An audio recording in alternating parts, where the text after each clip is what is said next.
अब है बच्चों स्थानीय स्वशासन। स्थानीय सरकार के संगठन में भी कुछ महत्वपूर्ण परिवर्तन किए गए। ग्रामीण प्रदेशों में स्थानीय बोर्डों की स्थापना की गई। प्रत्येक जिले में जिला उपविभाग, तहसील बोर्ड बनाने की आज्ञा हुई, यानी जिला उपविभाग भी बनाए गए और तहसील बोर्ड भी बनाने की आज्ञा हुई। नगरों में नगर पालिकाएं स्थापित की गई। इन स्थानीय संस्थाओं को निश्चित कार्य दिए गए और उनके आय के साधन भी दिए गए। ये संस्थाएं जो ये स्थानीय संस्थाएं थीं, इन्हें रोशनी, गलियों तथा मार्गों की स्वच्छता यानी साफ सफाई, शिक्षा, जल आपूर्ति तथा चिकित्सा सहायता का कार्य सौंपा गया। ये जो स्थानीय स्वशासन में जो परिवर्तन थे, ये 1883 से 1885 ईस्वी के बीच स्थानीय स्वशासन अधिनियम पारित करके कर दिया गया। और बच्चों, स्थानीय स्वशासन के क्षेत्र में यह आधारभूत व्यवस्था भारत में आज भी लागू है। अब है बच्चों सिविल सर्विसेज यानी लोक सेवा। महारानी विक्टोरिया के घोषणा पत्र के तहत सन 1861 ईस्वी में भारतीय लोक सेवा अधिनियम यानी इंडियन सिविल सर्विसेज एक्ट बनाया गया, जिसके अंतर्गत समस्त महत्वपूर्ण पदों पर आईसीएस अधिकारी नियुक्त किए जाते थे। अब जो ये आईसीएस अधिकारी नियुक्त होते थे, इनका चयन लंदन में होने वाली वार्षिक खुली प्रतियोगिता के द्वारा होता था, यानी इनके चयन के लिए लंदन में एक वार्षिक प्रतियोगिता होती थी।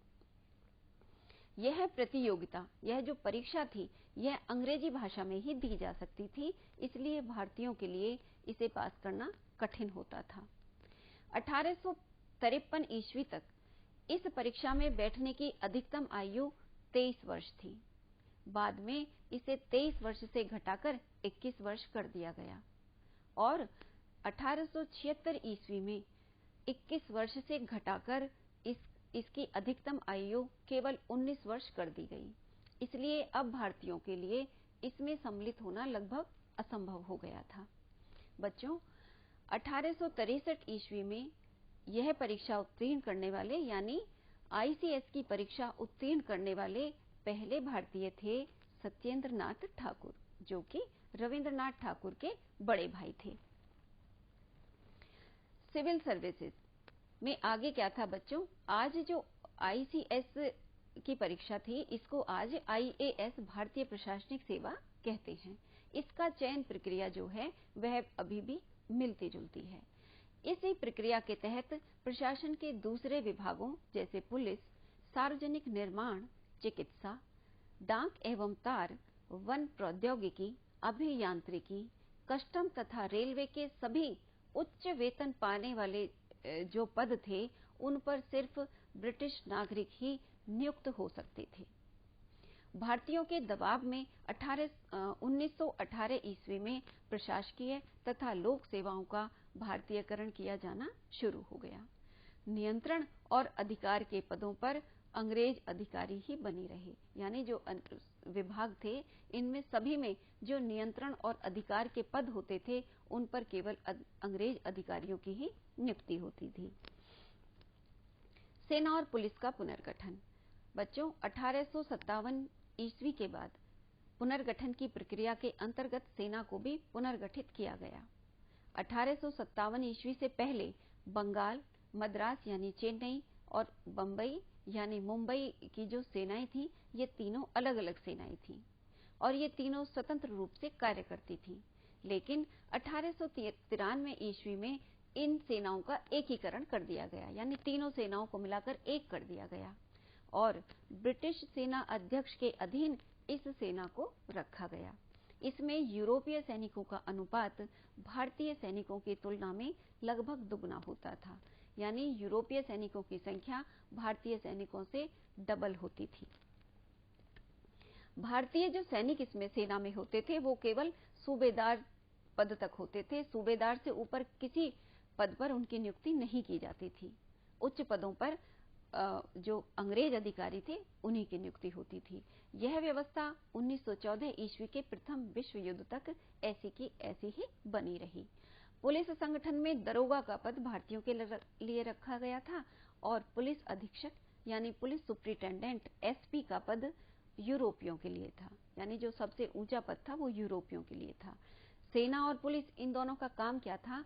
सेना और पुलिस दोनों ही ब्रिटिश साम्राज्य की सुरक्षा के लिए काम करते थे एवं उनके विस्तार कार्यों में सहायता देने का भी काम करते थे, यानी सेना और पुलिस दोनों का ही काम ब्रिटिश साम्राज्य की सुरक्षा और विस्तार कार्यों में सहायता करना होता था।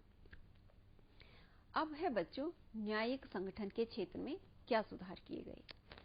भारत में न्याय की परंपरागत प्रणाली मुख्य रूप से प्रचलित कानूनों पर आधारित थी, यानी जो समाज में, भारतीय समाज में पुरानी परंपराएं और प्रथाएं थी, उनके आधार पर जो कानून थे वही चल रहे थे। बहुत सारे कानून शास्त्रों, शरीयत और शाही फरमानों पर आधारित थे। शुरू में अंग्रेज भी आमतौर से इन्हीं प्रचलित कानूनों को लागू करते रहे, लेकिन धीरे धीरे कानूनों की एक नई प्रणाली विकसित की गई। तत्कालीन जो कानून थे उनको संहिताबद्ध कर दिया गया, यानी उनको स्पष्ट कर दिया, व्यवस्थित कर दिया। इसका अर्थ था कि कानून मतलब अब जो शासन होगा वह शासन कानून के अनुसार चलाया जाएगा, ना कि शासक की इच्छा के अनुसार। यानी ये कानून जब संहिताबद्ध हो गया तो ये निश्चित हो गया कि अब जो आगे शासन चलेगा वो कानून के अनुसार चलेगा, शासक के अनुसार नहीं चलेगा। अब कानून की निगाह में सभी मनुष्य बराबर थे। जाति, धर्म या वर्ग के आधार पर बिना भेदभाव के ही एक ही कानून सब लोगों पर लागू होता था। यद्यपि व्यवहार में यह न्याय प्रणाली अब पहले से अधिक खर्चीली हो गई थी और न्याय पाने में भी अब काफी विलंब होता था, यानी काफी देर होती थी। वित्तीय प्रशासन। बच्चों, सन 1857 ईस्वी के बाद वित्तीय प्रशासन का भी पुनर्गठन किया गया, इसमें भी सुधार किए गए। 1860 ईस्वी में बजट की व्यवस्था शुरू की गई। कुछ समय बाद केंद्रीय और प्रांतीय सरकारों के बीच आय के वितरण के बारे में भी निर्णय लिया गया, यानी केंद्रीय और जो प्रांतीय सरकार थी उनके बीच में आय के वितरण को कर दिया गया। डाकघर, रेलवे, अफीम तथा नमक की बिक्री और चुंगी से होने वाली आय को पूर्णतः केंद्रीय सरकार के लिए सुरक्षित रखा गया, जबकि भू राजस्व, आबकारी आदि स्रोतों से होने वाली आय को केंद्रीय और प्रांतीय सरकारों के बीच बांट दिया गया। बच्चों, इसी तरह की वित्तीय प्रशासन व्यवस्था जो है वो आज भी चल रही है। अदालतों में मुकदमे चलते थे, उनमें मुकदमा चलाने के लिए स्टैंप ड्यूटी नाम से एक नया कर भी लगाया जाने लगा। 1892 ईस्वी के अधिनियम के द्वारा विधान परिषद के सदस्यों को बजट पर विचार करने का अधिकार भी दिया गया।